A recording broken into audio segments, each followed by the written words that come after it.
ஏற்று பாடசாலையின் நோக்கம் இலக்கு என்பவற்றிற்கு ஏற்ப மாணவர்களை வழிநடத்தி வருவதோடு மாணவர்கள் எதிர்கால சமூகத்தில் நல்ல பிரஜைகளாக வாழ கண்ணியம், கட்டுப்பாடு, இறை பக்தி என்பவற்றை ஊட்டி சிறந்ததோர் சமூகம் உருப்பெற அயராது பாடுபட்டு வருகின்றனர். இத்தகைய பணிகள் யாவற்றையும் சபையின் விருதுவாக்காகிய இறைவனுக்கே மகிமை என்ற மகுட வாசகத்திற்கு ஏற்ப தங்களை அர்ப்பணித்து செயலாற்றி வருகின்றமை குறிப்பிடத்தக்கது.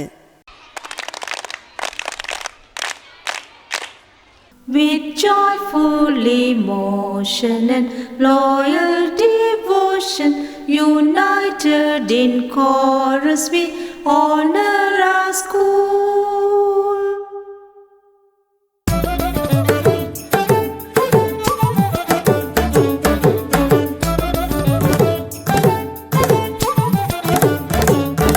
இலங்கை வந்தடைந்த போர்டோவின் திருக்குடும்ப சபை வித்தாக ஊன்றப்பட்டு விருட்சமாக வளர்ந்தது.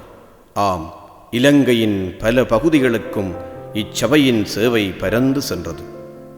மன்னார் 1894, இளவாளை 1896, பருத்தித்துறை 1897, ஊர்காவற்றுறை 1898, நாரந்தனை 1910, கரம்பொன் 1913, பேசாலை 1926, வங்காலை 1935, இமாக்குலேட் கான்செப்ஷன் 1939, மாகாண இல்லம் யாழ்ப்பாணம் 1967, வவுனியா 1940, முல்லைத்தீவு நெடுந்தீவு 1942, பள்ளிமுனை 1946, பண்டத்தரிப்பு ஜெசிந்தா 1947, பாஷையூர் 1948, மானிப்பாய் 1949, தியான இல்லம் பண்டத்தரிப்பு நவகன்னியர் இல்லம் 1952, உருத்திரபுரம் 1953, நானாட்டான் பரப்பாங்கண்டல் 1960, தலவாக்கலை 1962, பண்டிவிரிச்சான் 1964, மட்டக்கலை 1966, மிருசுவில் 1966, தாண்டவன்வெளி 1967, மடு 1969, தலைமன்னார் 1976, உடுவில் ஆக் 1978, ஹப்புத்தலை 1979, திருஅருள் 1982, சத்துருகொண்டான் ஓசானம் மட்டக்களப்பு 1986, ஜெயந்திபுரம் மட்டக்களப்பு 1989, புதுக்குடியிருப்பு 1990, தியத்தலாவ நவகன்னியர் இல்லம் 1993, வேரவில் 1993, முழங்காவில் 1994, தெஹிவள அரிப்பு 1996, பாலையூற்று திருகோணமலை 1997, கொகுவல 2010.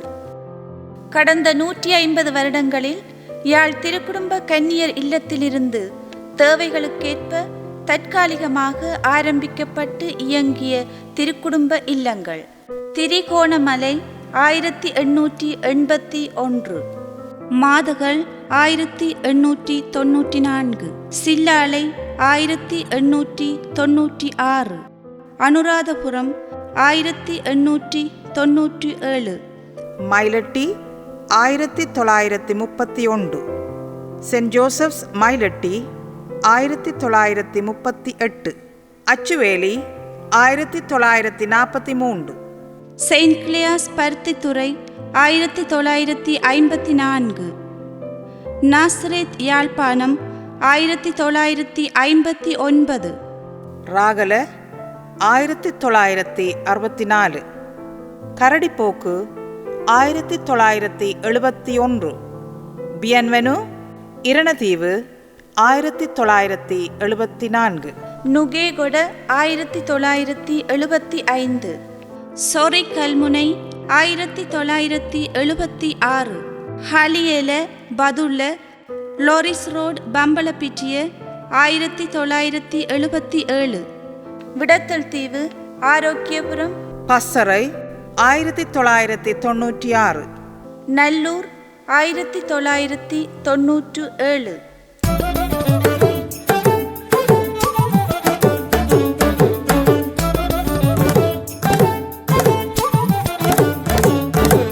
இவ்வாறு இலங்கையில் பன்முகப்பட்ட பணிகளை ஆற்றிக் கொண்டிருந்த திருக்குடும்ப சபை 1970 இந்தியாவுக்கும் சென்றது. இந்திய மண்ணில் போல்டோவின் திருக்குடும்ப சபை யாழ் மாகாணத்தில் இருந்து 1970களில் திருக்குடும்ப சகோதரிகள் இந்தியாவில் தமிழ்நாட்டிலுள்ள திண்டிவனத்திற்கு விவிலிய திருவழிபாட்டு மறைக்கல்வி பயிற்சிக்காக சென்றிருந்தார்கள். அவர்களுடைய பாடத்திட்டப்படி வறுமை கோட்டிற்கு கீழே உள்ள மக்கள் மத்தியில் பணிபுரிவதற்கும் சந்தர்ப்பம் அளிக்கப்பட்டது. அவ்வேளையில் மிகவும் பின்தங்கிய நிலையிலிருந்த அம்மக்களுக்கு நாமும் பணி செய்யலாமே என்ற எண்ணம் சகோதரிகளில் உதித்தது. இதனை அன்றைய மாகாண தலைவி சகோதரி புஷ்பம் ஞானப்பிரகாசம் அவருடைய ஆலோசகர்கள் அவர்களுடன் பகிர்ந்து கொண்டதன் பயனாக இந்தியாவில் திருக்குடும்ப சகோதரிகளுடைய பணி மலர்ந்தது. 1978 அமலமரி தியாகிகள் சபையைச் சேர்ந்த அருள் தந்தை ஸ்டானி பிலிப் அவர்களுடைய உதவியுடனும் அன்றைய சென்னை மயிலை ஆயர் அருளப்பா அவர்களுடைய அனுமதியுடனும் தற்பொழுது செங்கல்பட்டு மறைமாவட்டத்துக்குள் அடங்கியுள்ள பவுஞ்சூர் என்னும் ஒரு சிறிய கிராமத்தில் ஏழைகளிலும் ஏழைகளாயிருந்த ஆன்மீக, பொருளாதார, சமூக, அறிவியல் வளர்ச்சி அனைத்தையும் பற்றிய தெளிவே இல்லாதிருந்த நலிவுற்ற மக்கள் மத்தியில் பிரசன்னமும் பணியும் ஆரம்பமானது. சகோதரிகள் ஜான் மேரி, ரீட்டா, பீட்டர், டிஃப்னா அவர்களை பின்தொடர்ந்த சகோதரிகளுக்கு திருக்குடும்ப சபையின் நோக்கு ஆன்மீகம் அருங்கொடையை வாழ்வித்து நிலைநாட்டுவது சாத்தியமானது. யாழ் மாகாணத்திலிருந்து முறையாக தேவைக்கேற்ப சகோதரிகள் இந்தியாவுக்கு சென்றார்கள். இன்று இந்திய மண்ணின் புத்திரிகள் திருக்குடும்ப துறவர சகோதரிகளாக உருவாக்கப்பட்டு 70க்கும் மேற்பட்டவர்கள் 10 துறவர இல்லங்களில் 7 மறைமாவட்டங்களில் தமிழ்நாட்டிலும் ஆந்திர பிரதேசத்திலும் கல்விப்பணி, சமூக பணி, சுகாதார பணி, ஆன்மீக பணிகளில் ஈடுபட்டுள்ளார்கள். அன்று முதல் இன்று வரை திருக்குடும்ப சகோதரிகளின் பணித்தள தெரிவு வறுமை கோட்டிற்கு கீழ் உள்ளவர்களுக்கே முன்னுரிமை கொடுப்பதாக அமைந்துள்ளது. யாழ் மாகாணத்தோடு இணைந்து நிர்வகிக்கப்பட்டு வந்த இந்திய கிளை 1986 முதல் தனித்து பிரதிநிதித்துவம் பெற்று இந்திய சகோதரிகள் தலைமையில் நிர்வகிக்கப்படுகின்றது. திருக்குடும்ப சபையில் உள்ள 5 வகையான அழைத்தல்களிலும் உருவாக்கப்பட்டு ஒன்றிணைந்து இயேசுமரி சூசையின் வாழ்வு இந்திய மண்ணில் வாழப்படுகின்றது. மக்கள் அனைவரையும் இப்பிரபஞ்சத்தையும் இயேசு கிறிஸ்துவில் ஒன்றிணைக்கும் ஒரே குடும்பமாக்கும் பணியை இறைவனுக்கே மகிமை என்ற உள் உணர்வுடனும் சீரிய நோக்குடனும் செய்து வருகின்றது போர்டோவின் திருக்குடும்ப சபை. இறைவனுக்கே மகிமை.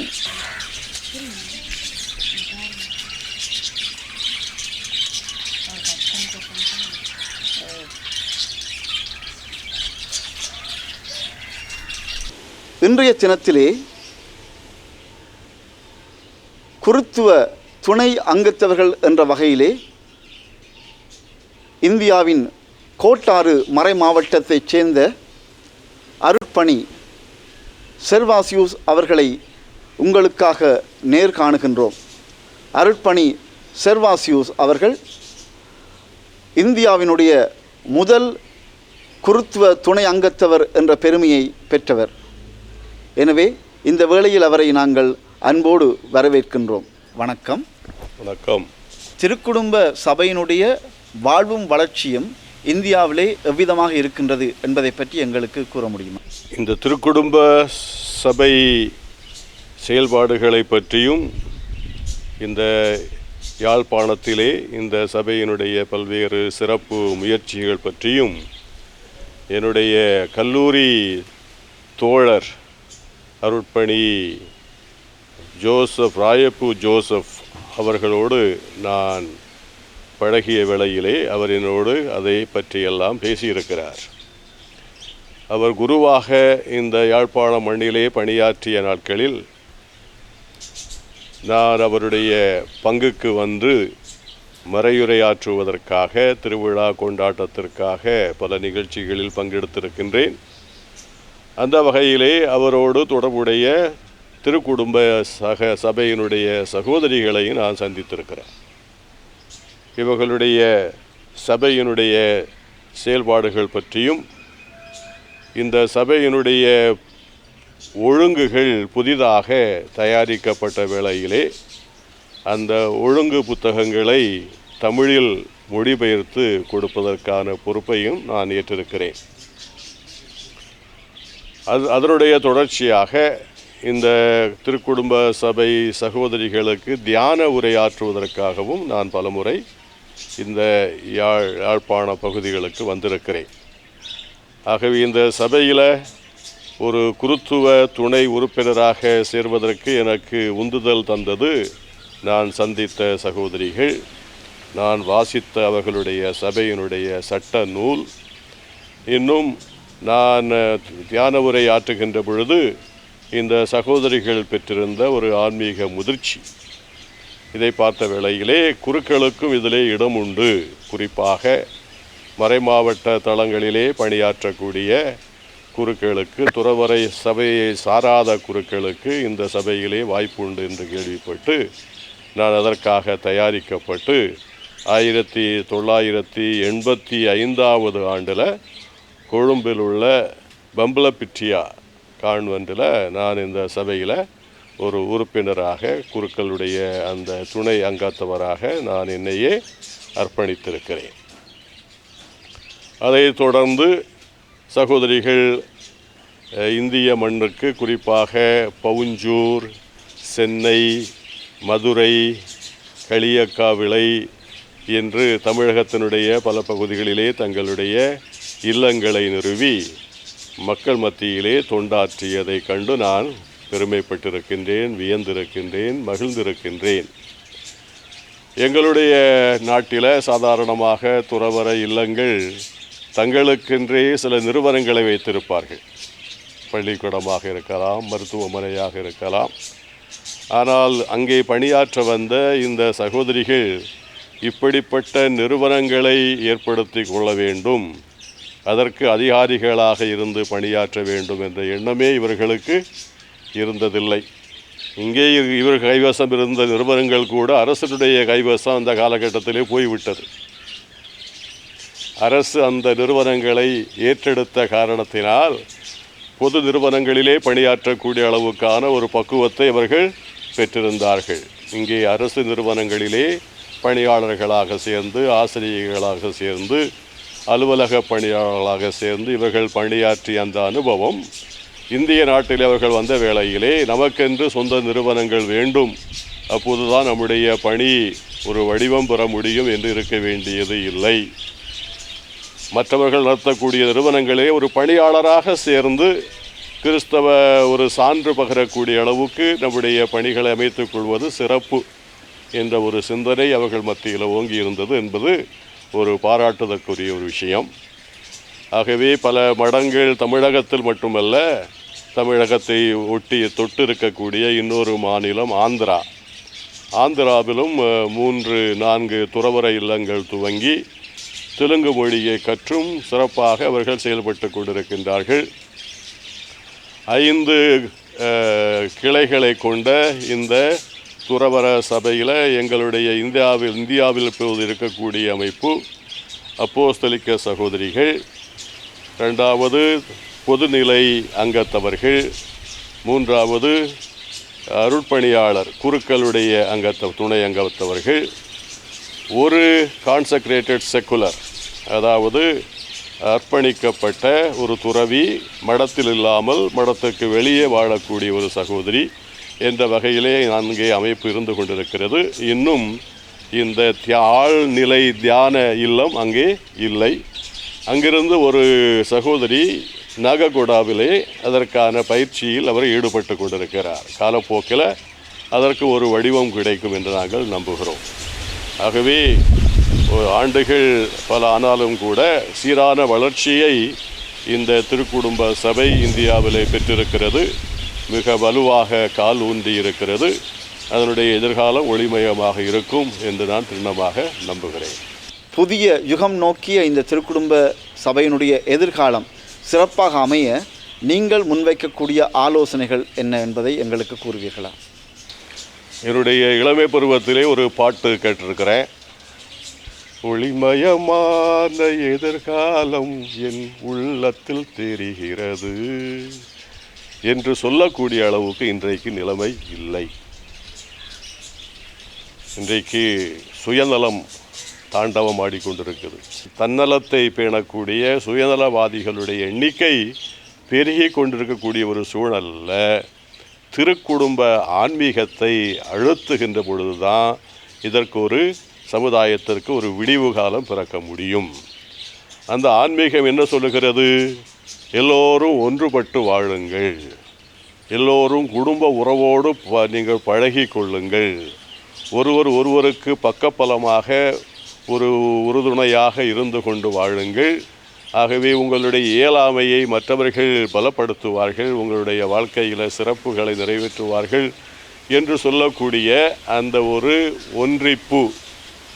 ஒன்றுபட்ட வாழ்க்கை, வஞ்சிப்பதையும் மற்றவர்களை வெறுப்பதையும் விட்டுவிட்ட ஒரு வாழ்க்கையை வாழ்கின்ற ஒரு ஆன்மீகத்தை பெற்றிருக்கக்கூடிய இந்த திருக்குடும்ப சபைக்கு நிச்சயமாக பெரிய சவால்கள் பல இருக்கின்றன.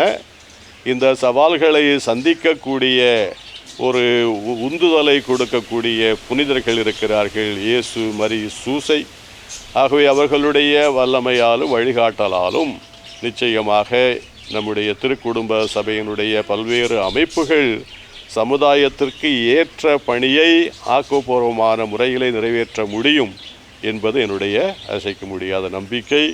உலகம் சந்திக்கக்கூடிய பிரச்சனைக்கு இதுதான் ஒரு சிறப்பான தீர்வு என்று குறிப்பிட விரும்புகிறேன். எங்களுடைய அழைப்பை ஏற்று இங்கே வருகை தந்து திருக்குடும்ப சபை பற்றியும் ஒவ்வொருவருக்கும் இருக்க வேண்டிய மனநிலை பற்றியும் எங்களோடு நீங்கள் உரையாடி இருக்கின்றீர்கள்.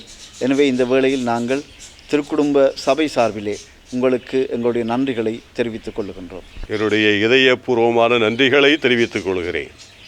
உங்களுடைய பணிக்கும் வாழ்விற்கும் இந்த குருத்துவ துணை அங்கத்தவர் நிலை எவ்விதமாக உதவி புரிகின்றது என்பதை சுருக்கமாக குறிப்பிடுவீர்களா? சபையின் நிறுவனராகிய அருட்பணி நோவா அவருடைய ஆன்மீகம் எனக்கு ஒரு சிறந்த உந்து சக்தியாக இருக்கிறது. குறிப்பாக திருப்பலிக்கு முன்பும் பின்பும் ஜெபத்தில் தன்னை அர்ப்பணிப்பது எனக்கு ஒரு பெரிய ஆற்றலை, சக்தியை தருகின்றது. நீங்கள் ஒரு இசைக்கலைஞர். இந்த திருக்குடும்ப குருத்துவ துணை அங்கத்தவர் என்ற அடிப்படையிலே இறைவனை நோக்கிய மக்கள் பயணத்திற்கு அது எவ்வாறு துணை நிற்கின்றது என்பதை சுருக்கமாக குறிப்பிடுவீர்களா? என்னுடைய வாழ்க்கை பொறுத்தமட்டில் மேய்ப்பு பணி, இசைப்பணி இரண்டும் இரு கரங்களாக எனக்கு இருப்பதை நினைந்து நான் மகிழ்ச்சி அடைகின்றேன். பங்கில் வாழக்கூடிய மக்களை நான் ஒரு குடும்பமாகவே பார்க்கக்கூடிய ஒரு அணுகுமுறையை கையாண்டிருக்கிறேன். அதற்கு 1995ஆம் ஆண்டு நான் பங்கிலே பணி செய்து கொண்டிருந்த பொழுது களியக்காவிளையிலே பணி செய்து கொண்டிருந்த அருள் சகோதரியர் என்னை சந்தித்த பொழுதும் என்னுடைய பணி அணுகுமுறைகளை பார்த்து எங்கள் சபை நிறுவனருடைய பணிப்பாணிகளை நீங்கள் கையாண்டிருக்கிறது போன்று தெரிகின்றது. இந்த சபையிலே உங்களை ஒரு துணை அங்கத்தினராக இணைத்து கொள்ளலாமே என்ற ஒரு விதையை விதைத்தார்கள்.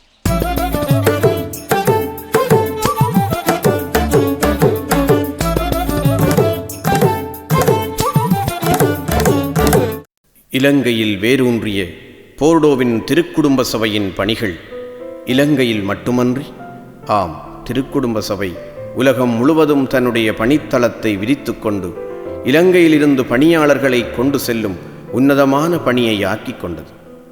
யாழ் மாகாணத்தின் திருக்குடும்ப சகோதரிகள் நற்செய்தி பணியின் தேவையை நோக்கி பாகிஸ்தான், பிலிப்பைன்ஸ், தென்னாப்பிரிக்கா, Cameroon, Chad, Botswana, Uganda, India போன்ற நாடுகளுக்கு அனுப்பப்பட்டார்கள். பாகிஸ்தான் நோக்கி பயணமானோர் அருட்சகோதரிகள் பெனடிக்டா பத்திநாதர், Tharsilla Bastiam Pillai, Marian Manuel, Carmen Emmanuel, Rosita Kurusumuthu, Mariyarani Anthony Pillai, Anastasia Singarayar, Masilla cruise.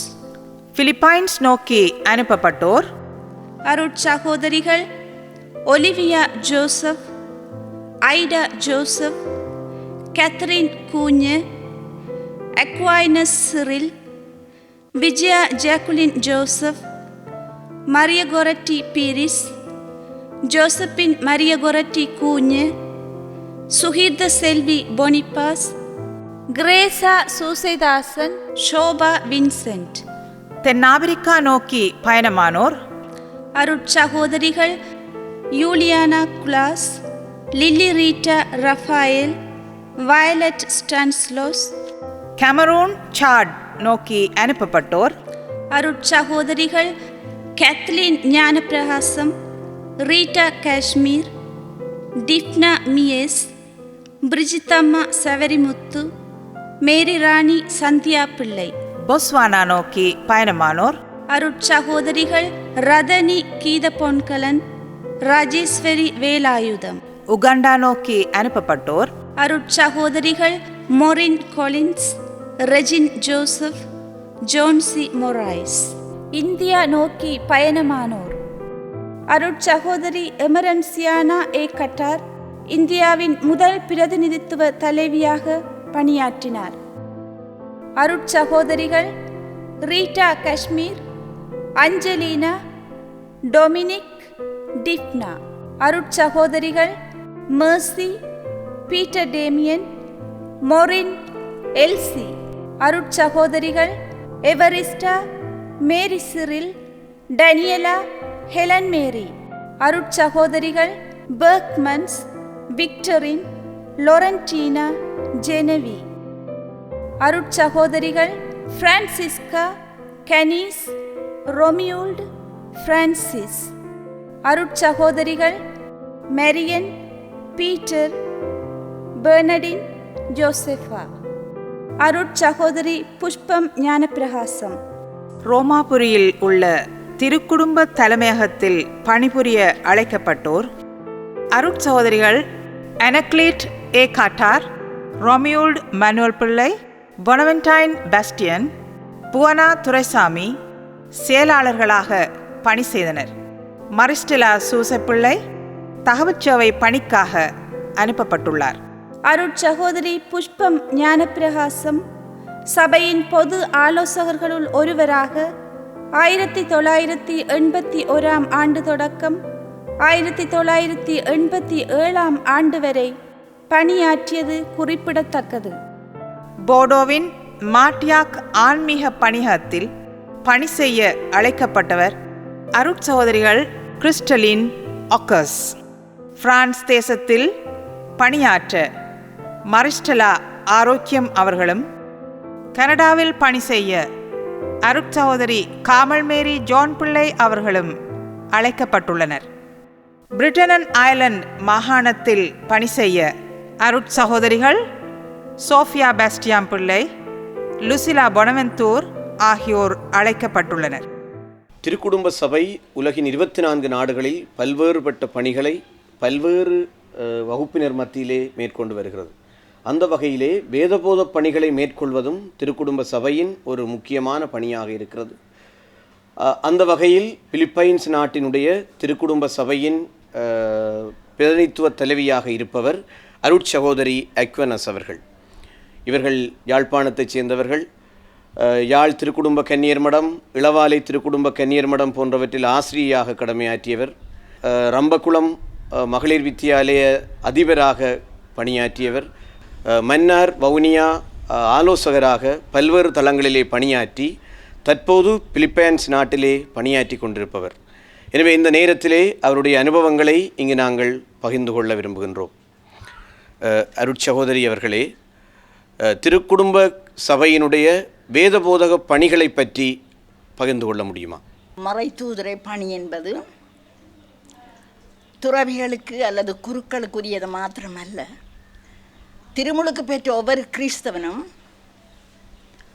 தூதுரை பணியில் ஈடுபட்டிருக்கின்றான். அது அவனுடைய கடமை. முற்காலங்களிலே வேதபோதக பணி என்று நாங்கள் சொன்ன பொழுது நாடுகளை கடந்து கிறிஸ்துவை அறியாதவர்களுக்கு கிறிஸ்துவை அறிமுகப்படுத்தி பணி மூலம் அவர்களை மதமாற்றம் செய்வதுதான் தூதுரை பணியின் நோக்கமாக இருந்தது. ஆனால் இன்று அதனுடைய அர்த்தம் வேறுபட்டதாக இருக்கின்றது. எமது சபை, திருக்குடும்ப சபை, அதனுடைய நோக்கம் இன்று பிற நாடுகளில் எமது பிரசன்னத்தின் மூலமும், அதாவது வாழ்வின் மூலமும் பணி மூலமும் சபையின் அருங்கொடையான ஐக்கியத்தை கட்டியெழுப்புதலை, மக்களோடு வாழ்ந்து அவர்கள் வாழ்விக்க பண்ணுவதுதான். 1969ஆம் ஆண்டு பொதுச்சங்கத்தின் பின் பல புதிய நாடுகளுக்கு நாங்கள் வேதபோதக பணியாளராக, தூதுரை பணியாளராக சென்றிருக்கிறோம்.